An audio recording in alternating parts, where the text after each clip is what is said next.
We are the creators of reality. Those who have mastered perseverance, those who thrive despite attempts to thwart us, those who make magic at the root of the very trees they hung us from. We are the mountains and the rivers. We are the sun and the moon. We are sand and gems. We are the first and the final. We be big and small. We be light and dark. We be seasoned and youthful. We be sensual and sacred. Those gifted and divine. Those powerful and radical. Those vibrant and ancestral. We are the creators of reality. We are the Black Oasis.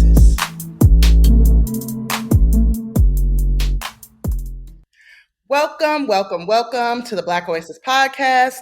I'm your host, Kaya Supreme, and this is the place where we lay it all down.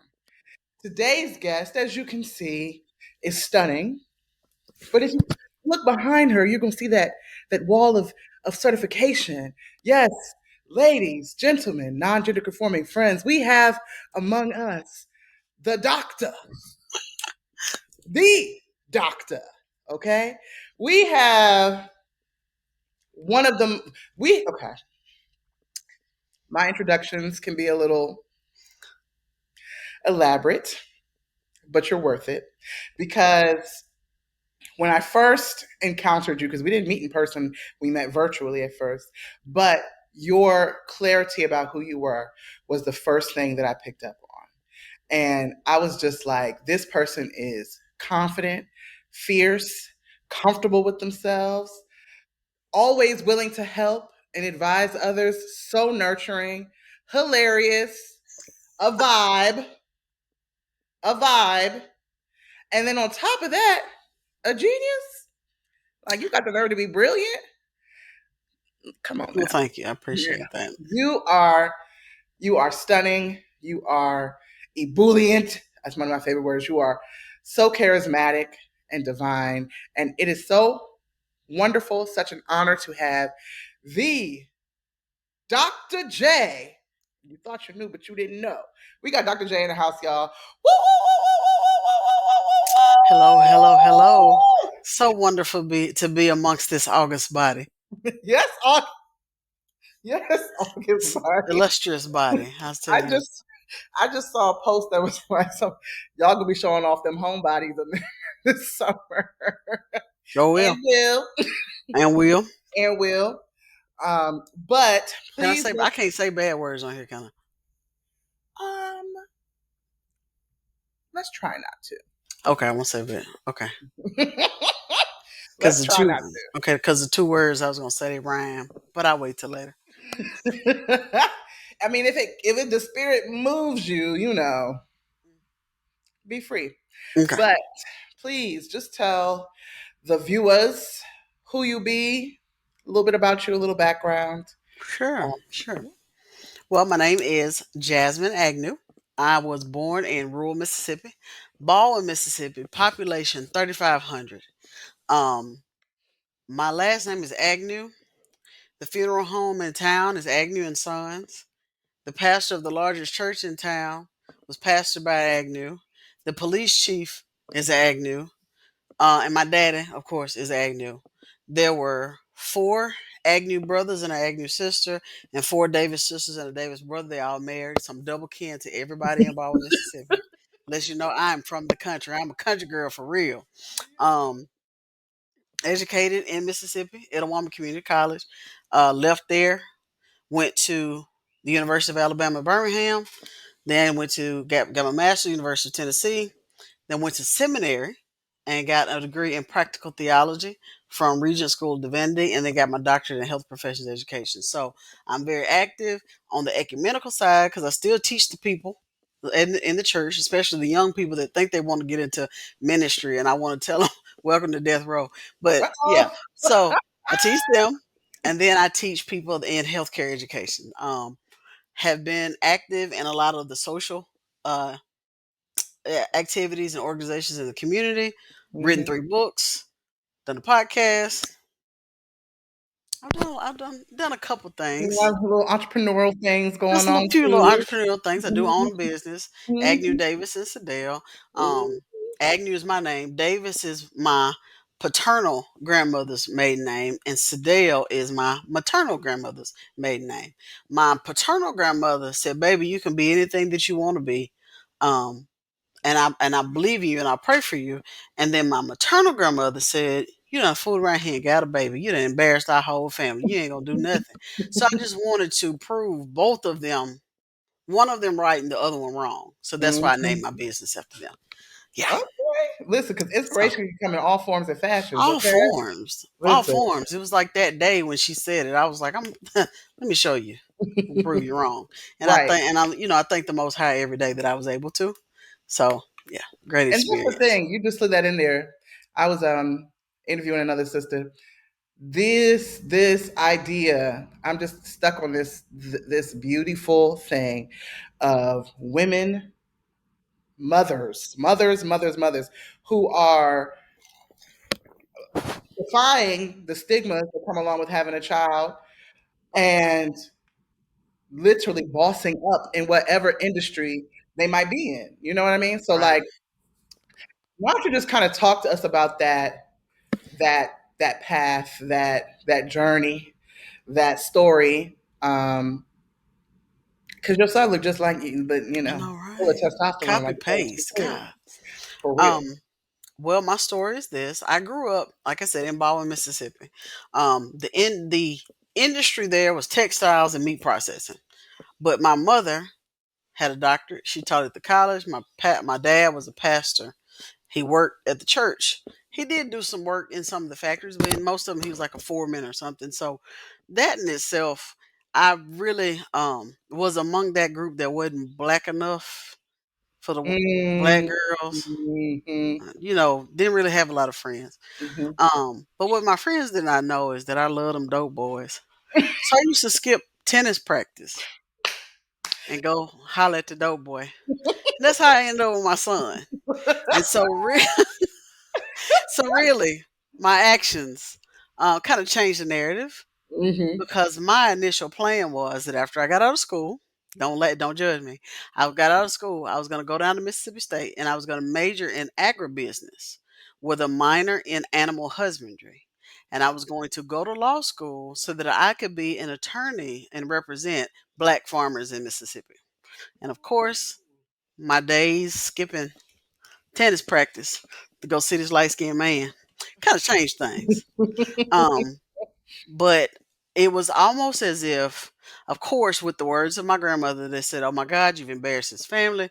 Like, you ain't gonna bring nothing but shame to this family. It was just like there was something that clicked that said, "You're absolutely wrong." And Mhm. so I was determined to do the best I could to give my son a better life. And it wasn't just about the money. It wasn't just about me the jobs. It was about me teaching him. I can't teach you how to be a man, but I can teach you how to be a good person. And I can surround you by positive energy so that you can grow up and be your best self, which he has done. Now, has it been easy? No.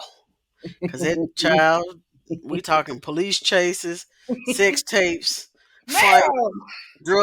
selling drugs, all kind of stuff. But now he's a budding actor. He has one just kind of casting show that he did a couple weeks ago that I Mhm, shared with you guys. mhm. And now there's a guy that's doing a independent project, and he got one of the lead roles, and so he will start filming in June. So it's just funny how things start. It's not about how you start; it's how you land. We've Yep. landed well, you Yep. know. But my path, I was focused on giving that boy a better life. I grew up in a house where money wasn't an issue, Mhm, but emotional support definitely was. When I mhm, needed money, I called my mama. When I mhm, needed prayers and positive energy and good juju, I called my daddy. I mhm, wanted to be both for him. mhm. He took advantage of that money part though. But yes, I wanted to be I wanted to be both for him. You know, it's kind of like, you can go to the cookout and you could get, you know, your auntie's mac and cheese, and then you can go to the potluck and you can get the craft. And I feel like, life experiences, however you choose to categorize them, negative, positive, challenging, or opportunities, whatever, that's the seasoning. Okay. Mhm. If anyone listens to this podcast, you know that I've talked about crashing my daddy's car to the carry out. I've talked about I've talked about being in a high speed chase and the car flipped over 3 times. So you're not the only one who love the dope boys, baby. That is, you are not the only Ooh, woman. honey. But it's something, because that's the little Lowrys, that's the Tonys. Honey, I have delivered myself of that spirit, I believe. But they smell like Hennessy, Black and Miles, and Bad Decisions. I loved them. I loved them. Gosh, I was crazy about them up until probably I 2 years ago. could not take you. Oh, but it was so much fun because you was a teenager, you was a child. No, I was 38 the last time I had a dope boy. What you know? I was 40 because it was last summer. ma'am, I'm talking about at the time of Oh, okay, conception. okay, okay. But Oh yeah, yeah. yes, no, because that's we had no responsibilities. We just trying to have some fun. So, and that's Yes. definitely fun.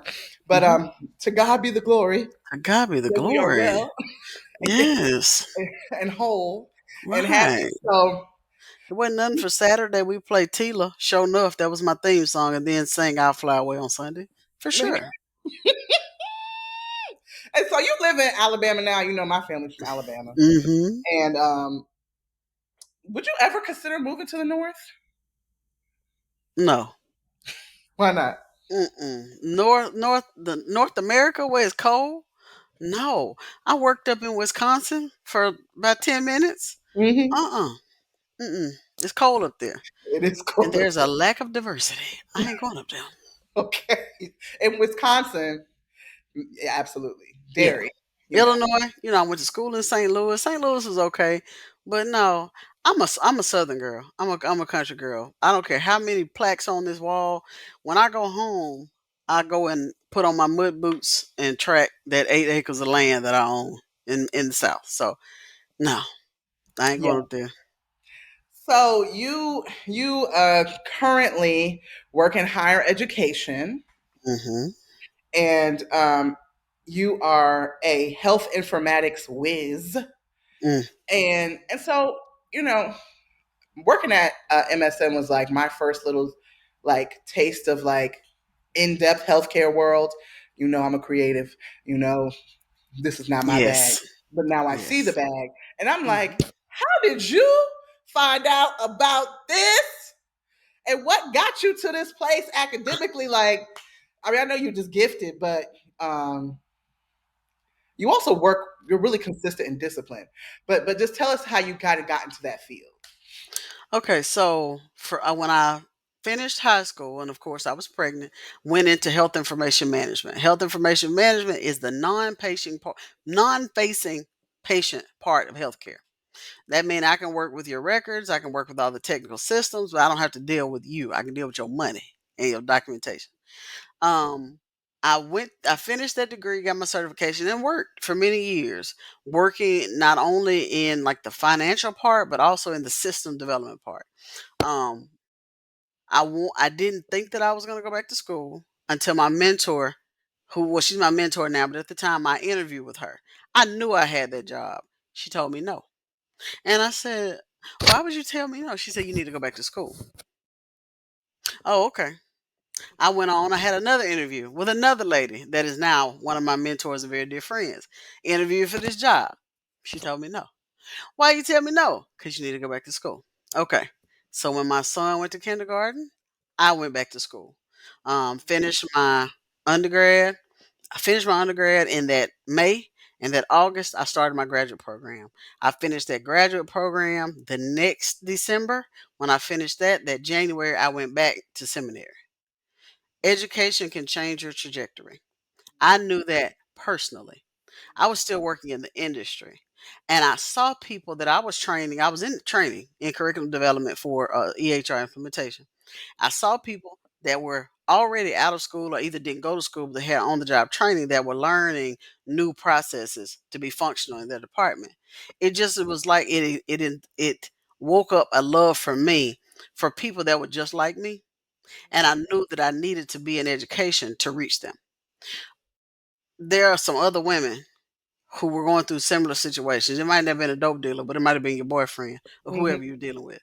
Now Hmm. you got a baby. You're trying to figure out how to take care of him. Or you were like me, married to a man. The marriage didn't work. You're trying to juggle dealing with a baby, going through a divorce.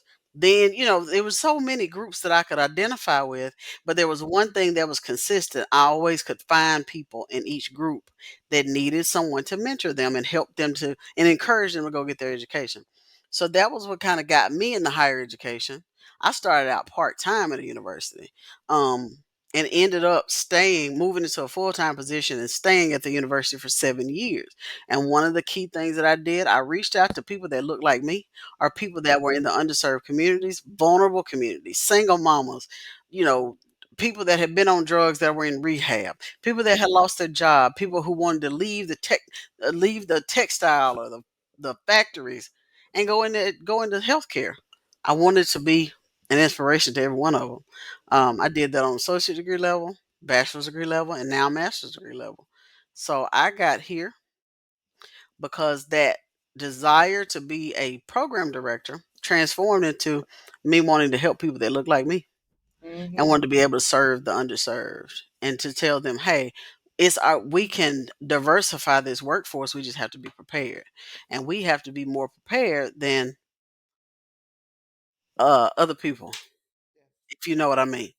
And going through getting your master's degree, getting these certifications, getting this training, these internships, that is what's going to make you the creme de la creme. That's going Yeah, to make you the people that they're going to call on. So I wanted to be a part of that. So that's how I ended up here. And that's how I ended up in higher education. Higher education can change your entire trajectory. Your life will change through the power of education. I believe that through absolutely. pathways. Mindset, Yeah. opportunities. Yeah. I think human beings are like Easter eggs.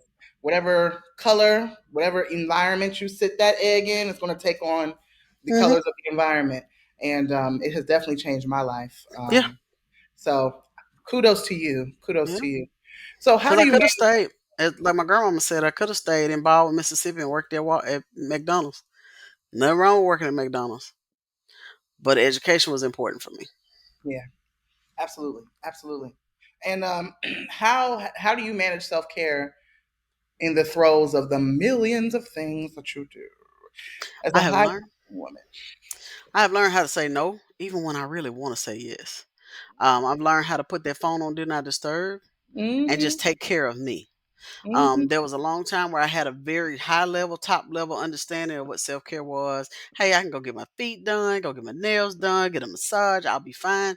And I would be so engulfed in what I was doing that even while I was getting my nails done, I'm on the phone, texting, checking emails. I'm at the massage parlor. Like, hurry up with this 60 minutes because I got to get back to work. I have learned to really just take some time for me because in 2020 was when I kind of learned that lesson. I Hmm. spent 2 months in the hospital. Hmm. While I was in the hospital, I took my laptop with me. There were mornings I had a Hickman cath in my neck. I've got a picture of it. I would put on a scarf, teach my class, and by the time that I had taught that class, I would be so weak. I would have to take that off, and then they would hook me back up to the blood transfusion machine, the plasma exchange machine, because I thought that work that was more important.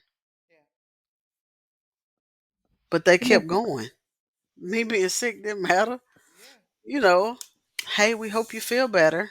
They were still putting me on there for meetings. There were still days. We know you're sick, but can you hop on for just a minute? And that was when I learned firsthand that I've got to choose me. I've got to take care of me. I've got to have some days to where I can recenter, where I can take some time to clear my mind of everything that has me frustrated. And I have a new thing that says I will not be bound by any nouns. No person, place, or thing is going to keep me Mhm. bound so that I can't flourish. I'm not doing it anymore. So there are times when I'm here, but I ain't here. Like I'm but I done checked all the way out. Checked out of your place and checked into mine. Because you just have to take care of you. Yeah. Um mentally, we have to be clear. Spiritually, we have to be connected. Emotionally, we have to be consistent. We have some things that we have to do for us that are more important than what we have to do to get that check. Yeah. And and so you mentioned being um, going to seminary Hmm.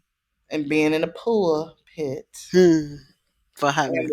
I just see a lot of self care. And I'm going to say this first: we know that religion and spirituality are two totally different For things. sure. That's Two why I totally left Pastor. different. But in order to really prioritize oneself, you have to have a spiritual foundation. Oh, And, absolutely. and so, like you said, Mississippi, rural Mississippi, I know they don't always welcome women into that position. You know, how did you maneuver and stay steadfast and forthright in what you believe your calling was as far as preaching goes? It's a very good question. Let me tell you about it. I accepted my calling in ministry at 16. Mhm. So I was a high school student preaching to the high school kids. I grew up in the Methodist church, and the Methodist church, we have women. We just got our first female bishop in 2010, but before then, a lot of our elders and pastors were women. That really wasn't the issue of getting in, being accepted in the Methodist church, whether it was CME, AME Zion, and even some United Methodist churches. But of course, there were the Baptist churches that I just had to learn how to sit in the pew and not worry about the pulpit. And that was fine with me because then you could see on my face when you say something. I'm like, huh, that don't even make sense. Anyway, so really being accepted in the ministry there wasn't bad until I accepted my calling at 16. I got pregnant at 18 and I had to go before the church and apologize like I got myself pregnant. That was when things got difficult. Mm, It was being a female single mama that made it mhm, difficult for me. But even now, as I look back, once I left Mississippi. Now, when I was in Mississippi, in North Mississippi, I did not have any support. When I moved to South Mississippi, that is a bit more progressive, Jackson, Mississippi area, I was accepted, and actually, that was where I got my first pastoral appointment. Um, and they darn near adopted my child from me. So they were very receptive. And then once I moved to Birmingham, it really wasn't a problem because by then our bishop was a woman, my elder was a woman, my pastor was a woman. I was on the staff with three other women that were preachers with her. So, you know, didn't have a whole lot of problem with that. yeah. Okay. I say. I mean, it seems like no matter what the trials and tribulations are, our path is always made clear for us to move through. For We sure. always have spirit on our side. So kudos. Is there anything that you're working on now, or how can people get in contact with you? How can people find you, participate in any of your ventures, books? Give us the deets and the information. Right now, Um, I don't think I mentioned. I have a food page, kind of like a blog, with Hmm. about 15,000 followers. And I used to do monthly food truck events, and probably will go back to doing it this summer. Hmm. Um, when we find a new venue, because our old venue they sold their business, they closed down. So of course you can find me at any of these wonderful events that I throw. I always have good music, good food. um I'm on social media. You can find me at Dr. Jasmine T. Agnew. I'm on LinkedIn, same thing, Dr. Jasmine T. Agnew. uh don't find me on TikTok because I'm gonna tell you, I found you. ain't nothing educational on there, not nothing. I So found you on you TikTok. found TikTok. Don't tell nobody that. But yeah, find me on social media. I'm there. What's Jasmine the name T. of the food Agnew. page? Calera Eats. Actually, I have Calera Eats, Alabaster Eats, Bibb County Eats, and Alabama Eats. The one that I manage the most, I have admins for the other ones. The one that I'm on more often is Calera Eats. That's the one that has about 12,000 followers. Oh, well, right at 12,000 followers. Wow. Okay. And we talk about food. I was on there talking about Chick-fil-A this morning. They out of chicken strips. Closed down. Like, why are you open? You They wasting my have time. other things on the menu. Hey, that's the that's the Lord's chicken. I was Which called to eat chicken strips. I I don't know, want no nuggets. I know that's right. So I ask everybody the same question, Hmm. and I love the responses. They're always so Okay. great. If you could close your eyes, sneeze, and wake up tomorrow and have a wish come true, what would your wish for Black people be? A open mind and a growth mindset. Say more.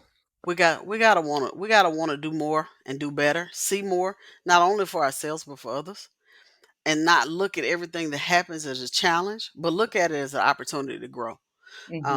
When some of us do well, we get these titles, we get these letters behind our name. It's almost as if we forget that there was one time where we that wasn't where we were.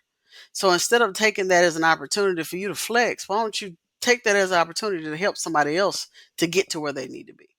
I share my story because I want you to see that uh, for all of those that said I couldn't, I'm gonna show you that I absolutely can. I want everybody to have that. If there's something that you see yourself doing and there's something that you want to achieve, do not let your current circumstances hinder your future progress. And if Mm-hmm. there's any now that is hindering your progress, let it go. Let it go and surround yourself by people and a good energy that can encourage you to do your best and be your best self. There are often times where you have to be your own cheerleader, but you always have to have that mindset of saying that these challenges will not stop me. They may slow me down, but they're not going to completely stop me in my progress. And you just have to keep pushing. There were times when I was just like, I don't think that I'm going to be able to finish this, or I don't think that I'm going to be able to do this. But the Most High said, yes, you will. Just keep pushing. As long as you're living and breathing and your brain is working, keep doing it and you're able. Let me tell you something. There were times when I couldn't even move my limbs to speak. But let me tell you what I could do. I had a cell phone. I would turn it on to record and I would dictate a whole paper. I would take that paper once I did get well, put it into a system. That system would format it for me and I would turn it in. It wasn't gonna stop me. Those hindrances, they weren't going to stop me. I had a goal and I was determined to reach that goal. It's just like if you're running a race and you see the finish line. Nobody said that your course would always be smooth. Nobody said that there wouldn't be things in your way, that there wouldn't be things that would stop you or that would slow you down or you would have to go around and even hold you back for just a moment. But you got to keep pushing to get to where you want to be. I wanted to be Dr. J. Years ago. I wanted to be Dr. J. I wanted to be the other Dr. Agnew. Not my mama, Mm-hmm. not my cousin who has her doctorate in ministry, not my cousin who passed that is an attorney, not my cousin that does general medicine, not any of the six of us. My brother, who's not an Agnew, he's a Barres, that has a doctor that's doing his doctorate in business. I didn't want to be them. I Mm-hmm. wanted to be Dr. J. I wanted to be Dr. J to show these girls in inner city schools that felt like they couldn't, that they could. I wanted to be Dr. J to show these young men that thought because of their environment that they'd never be able to get out, that they absolutely can. I wanted to show these women with babies that thought that they were going to be hindered, that you wouldn't. You absolutely can. I wanted to show the ones that had to fight to get out of bad relationships, that were in broken homes, victims of domestic violence and sexual assault. Hell, I was raped on my job by the security guard and was encouraged not to report it because just because my baby didn't have no daddy didn't mean that other people, them kids needed to grow up without their daddy. So I could tell you about a whole different kind of hell. But there was nothing going to stop me from getting to where I wanted to be. I saw the finish line and I was determined to get there. It has to be a point to where you just say, I'm going to do it. I'm going to get there. I'm going to surround myself with people and resources to get me there. Never think that you can't. Always know that you can. Black people, we can. Simple. We are not the same people that we were 50, 60 years ago. This is a different generation. You can. You absolutely can. And if nothing else, reach out to people that have and they can show you how you can. I'm one of those people. So if anybody needs to know, what do I need to do? I got a whole page. I got a whole phone. I got a whole Facebook. Find me and I'll help you. I'll Yeah. talk to you. Doesn't Yeah. matter who you are, where you're from. Our ancestors 50, 60 years ago were all about that life. So about that life. Use that as inspiration as you move forward about what can be done because their circumstances were very different than Very ours. different. And they Very made different. their way. So we come from a legacy of people who do the damn thing, you know? Yeah. Yeah. Um, So let's well, do it. you are I'm blessed, man. I'm sitting here now thinking about it. In 2 weeks, they're going in here and pluck my brain up and fix my skull. But God is so good, even See, I now. wouldn't even want to bring that up. Yeah, I would, you're so transparent. I love it. That's how I live. You know, yeah. you. It's another story because it's some other people. Intracranial hypertension is prevalent among Black women that are overweight and of childbearing age. When your pressure gets so high and is left untreated, it will cause a thinning in your skull, and there'll be a crack. And that crack, black brain matter will flow through it. And then what you got to do? They got to go in there and fix your skull, and that's what we're doing. But I'm up. I'm still functioning. I'm still Yeah. thinking. I'm still Yeah. breathing. I wake up every morning. I open my eyes. I can still see. I got stuff to do. Okay. And so you're going into this now. This is a little bit of a press question. You're going into the surgery. Yeah. Okay. I'm not going to see you on the calls, am I? No, Good. That's all not I for the want first. to Not for the first week. And that second week, you're gonna see me with all this packing up my nose. Like, what we talking about? know. No, we I just was did a promised. whole podcast,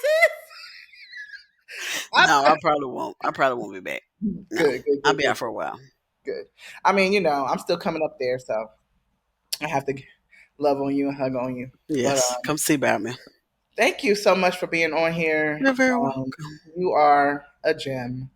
You are just this beautiful, cute woman with a mind of, I don't know, mega mind. It's like all of that is in there, and you are just special.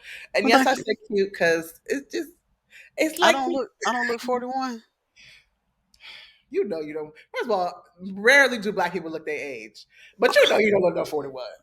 My boyfriend looks like 27. Like when we first met, I was like, "Well, let me see your ID, because I don't believe you 43." And that's correct. Yes. That's Yeah, correct. yeah. Let me see that ID. And he got braces and everything. I'm like, "Whose child are you?" I'm like, "Gonna go to jail." Do I know your No, mama? where your mom? Yeah, Where your mama? yeah. But Um, we do. Black don't crack. it don't. Thank you, everyone, to who listens to Black Oasis, who's watching. Make sure you like, subscribe, and share. And until next time, stay black, but you don't really have a choice. And lucky you. Peace. Lucky you.